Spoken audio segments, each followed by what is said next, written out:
Hi, welcome to another episode of Roofing It Right with Dave. And Wally. So Dave, we've done a lot of different videos how to flash a wall. I mean, there's all kinds of ways to flash a wall, right? This wall's what, 8.5 foot tall, 8 foot tall, roughly.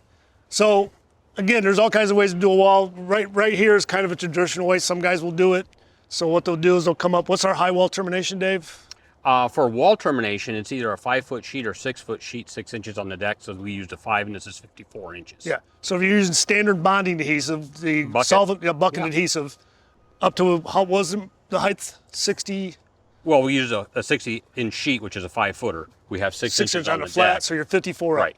So at 54 inches, we need a mechanical termination. If this wall's 100 feet high, you could do a 100-foot high wall, but every 54 inches, you need termination. And there's a couple different ways to do this, which is what we did here. You can use a standard seam plate, standard 12 inches on center, which might be tough to see, but we've got these 12 inches on center, bring it down, lap it 6 inches, just like you would in the field of the roof. Right. Or you could use a piece of termination bar. Again, 12 inches on center, lap it 6 inches, go another 54 inches or 60 inches because you're losing 6 inches because of your lap, continue your way up the wall. Yep. Again, that's one way to do it. There's nothing wrong with that. It's a lot of labor. For years. Yeah. Yeah. And this wall, the deck we're on, this thing's 100 foot long. Now, could you do this in one sheet, 100 feet? I mean, you could if you got the ponies to do it. Right. Again, you need a lot of people. Yeah. And trying to keep the wrinkles out of the wall because everybody wants a nice looking wall flashing. Okay. So that's one option that you could actually do with this. So what's another option we can do, Dave? Well, you can use our quick spray. Our handy dandy quick spray. So what's the height limitation on that? As high as you can work it. So there is no intermediate fastening, nothing in the seams, nothing here. You just up and then do your traditional top edge termination. A coping cap. Whether it's a cap, whether it's a bar, whatever underneath, the case may be. coping stone, whatever. Yeah. So you're telling me I can go as high as I want. I don't need any intermediate fastening on this wall flash. Nope, not with our quick spray. So what about temperature restrictions on this? Temperature restrictions, 20 degrees and rising. Now, wait a minute though. That means everything has to be 20. That means 20 degrees, it's not 20 degrees by noon, it's when you're starting that day, right? Yeah. Well, it's the sheet has to be 20, the substrate 20. Yeah. And we've done other videos on our quick spray, how to set it up, how to clean it, you know, all that type of things. There's no sense in going over that. No. Hopefully people have watched that. Yeah. So on this setup over here, that's kind of what we're gonna do here. So we've already got it welded down, we're 6 inches on the flat, we got our base attachment, and we're gonna run this up in one shot. Right. Now again, it takes a few people to do this, especially if you got a longer sheet. We got a 10-foot wide sheet here. So we may enlist a couple guys to do this. So again, here's how we set this up. Because remember, we got to glue this up. We got to try and get it up the wall with no wrinkles.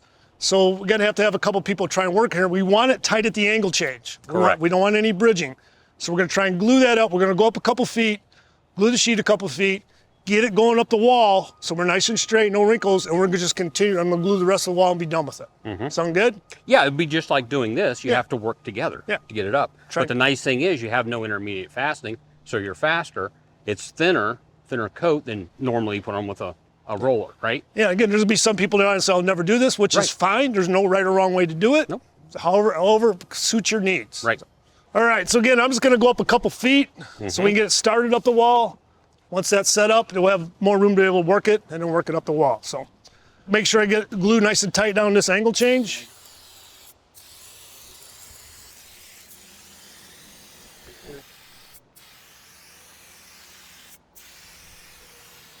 So if it's a concrete substrate where it soaks in anymore, you might have to do a kiss coat, come back and do a second coat. Again, every job's going to be different.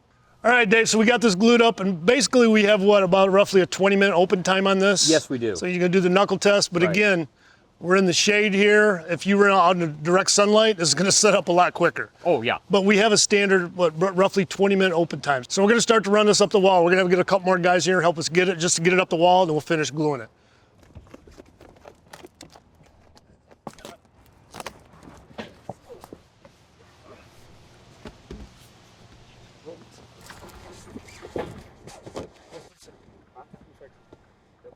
With help of Chino Mitos, we got this started up the wall. Now I'm going to glue the rest of the wall and the rest of the sheet. We might have to have those guys in to help us get it up the wall. So again, windy day. Guys are using this, you got to be careful. You can see how that spider webs. It's real easy for this stuff to float away. But for gluing a wall flashing, especially if you're on a repair crew or something, oh yeah, this is the way to go. You're doing pretty decent on that 1-inch overlap too, Wally. let's say we get a little glue on the sheet. Is that a problem, Dave? No, it's not, but you have to wait till it dries. Yeah, the worst thing you do is run in and try and clean it up right now. Right. All right, Dave, with the help of our friends, we got this halfway up the wall, so now I got the rest of it glued. Probably have them come back and help us set it up the rest of the way. Now, this wall is not perfectly, I mean, you could stand there and have a conversation and it's waving down this. So, again, you're gonna have to deal with that. You might get some wrinkles here and there. It's not the end of the world. No. Take your time and work them out. Yep. All right, you guys done with your coffee? Come and give us a hand. Okay, so me and Mitos are gonna kind of hold it out, kind of tight, and let these guys kind of work it up. You guys are looking good so far.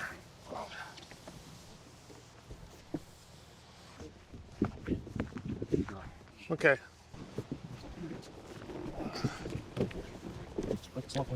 Yeah. All right, Dave. Thanks to our two friends. We got this up the wall. Now, again, is this easier?